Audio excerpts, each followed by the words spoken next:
Salut tout le monde, j'espère que vous allez bien. Aujourd'hui je vous retrouve en fait le samedi soir, puisque vous voyez j'ai déjà les éclairages et la vidéo ne doit pas être folle. Mais je me suis dit que ça pouvait être intéressant de vous amener avec moi dans ma routine, en fait toute ma préparation finalement mentale avant mon concours. Donc demain c'est notre dernier concours avant la pause hivernale avec Erebor. On est engagé en E2 poney Grand Prix, donc c'est exactement le même concours qu'on a fait jusqu'à présent. Et il nous manque encore 2-3 petites choses à faire à l'écurie avant de rentrer à la maison. Donc je vais vous montrer tout ça pour être sûr de ne rien oublier demain au concours et éviter d'avoir ces petites paniques, ces petits stress, vous savez, de j'ai oublié ça ou telle affaire et qui vous empêche de dormir finalement et de passer une bonne nuit de sommeil. Donc ici on est dans la salle de pinçage et là la première chose c'est que j'ai laissé en fait mon sac ici parce que demain j'ai à nettoyer ses membres. Ici là on a la couverture polaire pour le transport pour qu'elle ait moins chaud et ensuite on prend hop, dans mes affaires, donc je sais pas si vous verrez quelque chose, ici j'ai les protections de transport que hop je mets en préparation juste à côté là pour être sûr de ne pas les oublier avec cette fois-ci le protège-queue puisque je pars avec le van. 3 places. Allez, nous voici dans la sellerie du van. Donc ici comme vous pouvez voir j'ai mes affaires. Donc là en fait je fais un check-up, c'est à dire que je vais visualiser Erebor et pour la montée du coup j'ai besoin de l'amortisseur avec le tapis qui est juste ici. J'ai besoin de ma selle avec ma... J'ai besoin du coup du filet qui va être ici. Voilà, donc là j'ai toutes les affaires pour la montée. Ensuite pour moi il me faut mes bottes, mon casque là derrière avec les gants dedans, voilà ça c'est ok. J'ai besoin également pour pouvoir la préparer ici du chauffe-d'eau back on track, voilà donc ça on est ok. Et enfin j'ai ici le seau avec l'eau à laquelle je prends l'eau, les friandises et l'argile, je n'ai besoin que de ça. Vous avez vu tout à l'heure j'ai les protections qui sont là-bas prêtes à être mises, la couverture prête à être mise. La seule chose que je vais rajouter ici demain c'est sa couverture impair. Bah écoutez, la sellerie est bon, là je suis sûre de ne rien avoir oublié et si jamais malgré ça il y a un petit oubli, je serai à temps demain de le remettre puisque je le trouverai de suite qui sait. Donc hop, on ferme et on part avec Kéros direction la maison puisque on rentre à pied.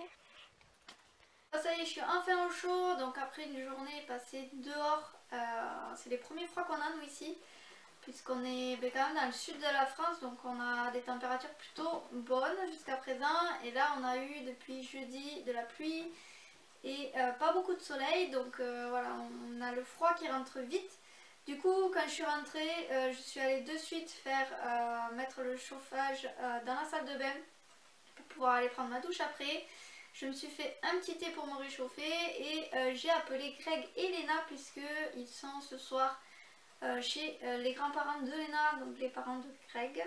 Puisque demain lui il a un concours de son côté, donc moi là je suis toute seule à la maison, donc ça va me permettre d'être très tranquille. Comme vous voyez là je suis posée avec un petit plaid pour me réchauffer. J'ai fait en même temps qu'il m'a appelé mon repas pour demain, je vais vous montrer tout ça puisque le concours commence du coup pour moi à partir de 7h30 au moment où je vais sortir Erebor de son pré.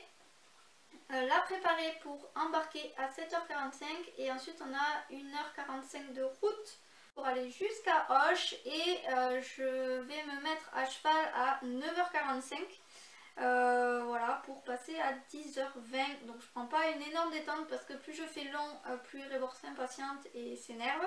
Donc je fais quand même quelque chose d'assez rapproché, quelque chose d'assez intense pour la garder toujours en activité, en éveil. Et ensuite je vais dérouler. Donc il y a 2 concours sur ce jour-là, il y a concours club, donc moi je passe avec les clubs, et concours amateur. Donc l'amateur commence à partir de midi. Moi, dernier club à passer, il passe aux alentours de 11h30. Donc je pense que j'aurai ma remise des prix à ce moment-là et ensuite je reprends la route pour rentrer. Donc il faut demain matin que en fait je parte assez vite de la maison. Je vais sortir à 6h30 pour aller m'occuper des chevaux, faire ma petite routine du matin que vous connaissez et ensuite je vais m'occuper des rebords et partir directement. Donc là je vais moi prendre un petit temps pour moi. Je vais regarder du coup la météo puisque c'est important de savoir comment je prends moi, ma tenue de concours, ce que je prends en plus pour pas avoir froid. Et ensuite je vais regarder aussi par rapport à les rebords. J'ai prévu le couvre-vent, je vous l'ai pas dit tout à l'heure dans la checklist, puis c'est pas quelque chose que je prends actuellement, mais je l'ai pris, sachant qu'en fait demain je suis toute seule à partir avec les rebords, donc il faut vraiment pas que j'oublie ma montre déjà. Et question couvre-rein, en fait je vais être embêtée puisque à un moment il faut que j'enlève le couvre-rein, je peux pas dérouler avec. Et en fait du coup j'ai personne pour me tenir le couvre-rein et il faudrait que je le laisse en bord de carrière, donc ça me pose un petit peu de soucis. Ensuite du coup, pourquoi je vous fais cette vidéo? Puisque moi quand j'ai commencé les concours, j'étais adolescente et en fait j'ai stressé énormément, c'est-à-dire à quel point je stressais, c'est que je commençais à stresser le lundi pour avoir le concours le dimanche. Voilà, la dernière semaine a été très dure à passer.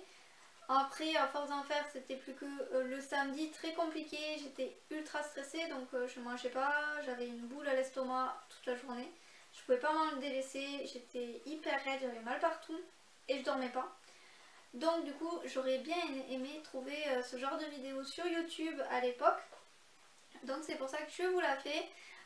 Donc moi, ce que je vous recommande quand voilà, vous êtes en veille de concours, c'est surtout de ne pas faire vite les choses pour être sûr d'être prêt, mais c'est de faire tranquillement, ce qu'on fait habituellement.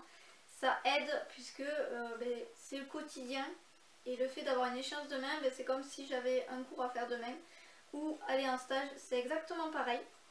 Donc moi là je vais boire mon petit thé en attendant que ça chauffe et ensuite j'aurai plus qu'à allumer le four puisqu'il va quand même falloir que je mange ce soir et après on préparer les affaires ensemble.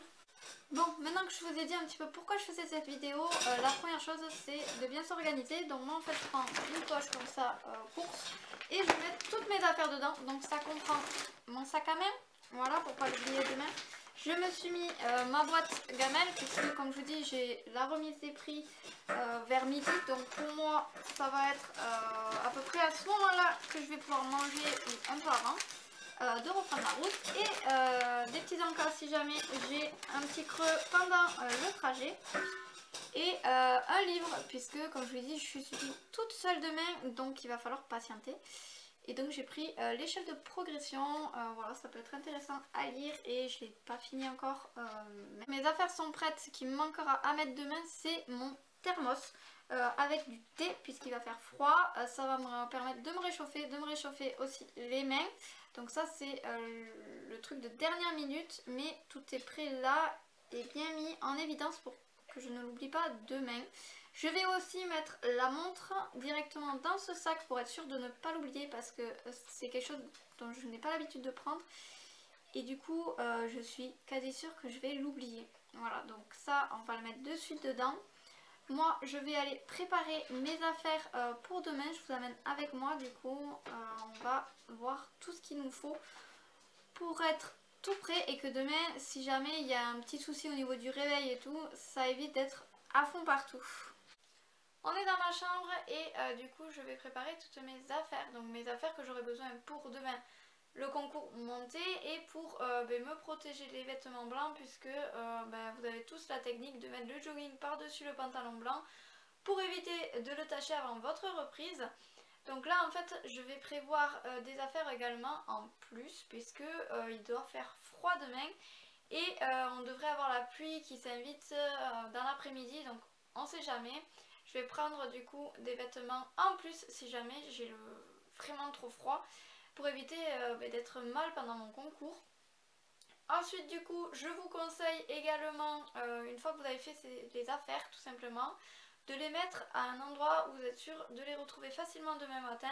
Il n'y a rien de plus horrible que de passer et de perdre du temps finalement même pour retrouver votre paire de chaussettes que vous ne savez plus où vous avez mise. Toutes ces petites choses, on va dire, qui sont de l'ordre de l'imprévu, c'est juste horrible et des fois on perd bien 5 minutes juste pour ça. Une autre astuce également, c'est d'aller tout simplement vérifier les horaires. Donc c'est vrai que sur du dressage on n'a pas forcément beaucoup de changements d'horaire, mais vous avez des fois des modifications qui sont mises en place par l'organisateur et du coup il faut aller vérifier la veille pour être sûr de ne pas arriver en retard, de ne pas avoir quand on arrive finalement à notre épreuve qui est passée parce qu'elle a été permutée avec une autre. Bref, voilà, vous m'avez suivi, tout ça c'est des petites choses qui vont vous permettre de passer une bonne nuit, enfin pour moi en tout cas, qui m'ont beaucoup aidé. Donc toutes ces petites choses là, ça prend vraiment peu de temps à faire. Moi je vous conseille vivement de le faire pour être sûr d'être tranquille le lendemain avant de partir préparer votre cheval pour l'embarquement. Pour finir cette vidéo, je vais vous parler de la préparation mentale puisque c'est le sujet phare de cette vidéo et ce qui aide le plus, je trouve, en tout cas pour moi, ça m'a énormément aidé d'en faire une. Donc déjà, première chose, c'est de trouver un endroit où vous êtes tranquille, où vous êtes sûr que personne ne peut venir vous déranger. C'est vraiment un endroit où vous devez vous sentir bien et vous êtes sûr d'être vraiment pas dérangé pendant plusieurs minutes. Le temps de faire en fait votre reprise. Donc si vous sortez en CSO, vous n'avez qu'à juste à penser à un parcours et en fait visualiser comme si vous étiez en train de le faire à cet instant avec votre poney. Et bien en dressage en fait ça va être la même chose sauf qu'on a le protocole avec toute notre reprise dessus. Donc moi en fait je vais tout simplement refaire mes phrases de reprise. Donc je rentre en A, direction le C. En X, j'ai mon arrêt, je salue. Ensuite, je repars au trot et je pars en main gauche en C. Il faut bien que je rentre dans le coin. Et en fait, ça, c'est le texte qu'on connaît et qu'on connaît tous, qu'on apprend par cœur. C'est bien, pour que ça devienne de la préparation mentale, je vais tout simplement, moi, me dire que pour faire mon arrêt en X, il va falloir que je l'anticipe un petit peu, puisqu'Erebor a des transitions très brusques. Donc je vais essayer de faire une transition beaucoup plus fluide. Pour ça, je vais me grandir comme il faut, ramener tranquillement mes coudes vers mon corps, serrer légèrement les rênes avec mes doigts et ensuite bien garder mes jambes autour du flanc de ma jument pour la garder le plus droit possible. Une fois que j'ai salué, je repars au trot et je commence à détendre le côté gauche des rebords puisqu'on va partir à main gauche et il va falloir bien rentrer dans le coin. Je pense que vous avez suivi et en fait à chaque étape de ma reprise je vais faire ça et je vais me dire qu'est-ce que je vais faire en fait pour qu'elle soit mieux. Toutes ces petites choses en fait ça va vous permettre d'anticiper pour le lendemain. Votre cerveau en fait il a déjà fait une partie de la réflexion de ce que vous allez devoir faire sur l'instant T. Il n'y a que l'imprévu finalement qu'il va falloir gérer au moment, mais sinon on va être plutôt pas mal. Voilà tout le monde, c'en est tout pour cette vidéo. J'espère en tout cas qu'elle vous a plu. Moi je vais vous laisser parce que je vais partir faire ma préparation mentale. N'hésitez pas à me dire également dans la barre des commentaires si vous connaissez déjà ces tips, si vous faites déjà ça pour vous. Et sinon, ce que vous faites pour vous aider à préparer et à être au taquet pour le lendemain. Je vous dis à mercredi prochain pour une nouvelle vidéo. Bye!